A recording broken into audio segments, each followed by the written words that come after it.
Despite the epic thanks-mastered theatrics of science fiction soundtracks, space is a cold, airless vacuum in which sound does not travel.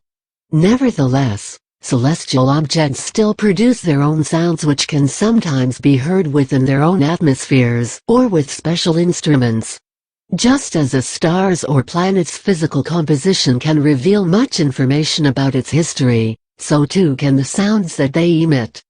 To pioneer the study of these sounds, researchers at the University of New South Wales Sydney have devised a method of recording and analysing the sounds coming from the insides of stars in order to reveal their cosmic origin stories. The team of astrophysicists used NASA's Kepler Space Observatory to record star cakes, the massive, turbulent oscillations of energy and plasma inside the hearts of 48 different red giant stars in 2 clusters. Using these otherworldly sounds alone, the researchers were able to correctly determine the directions of each of the stars' spins.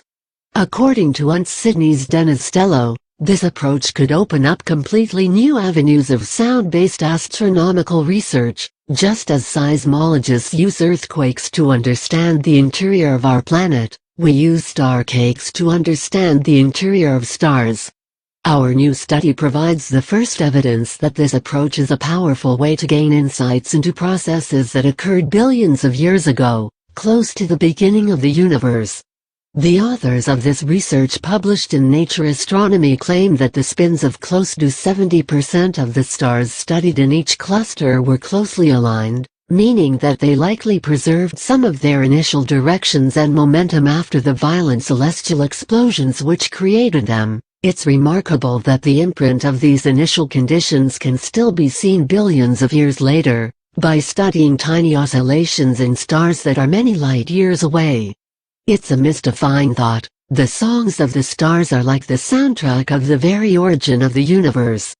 Sounds like one hell of a prog rock concept album, if you ask me.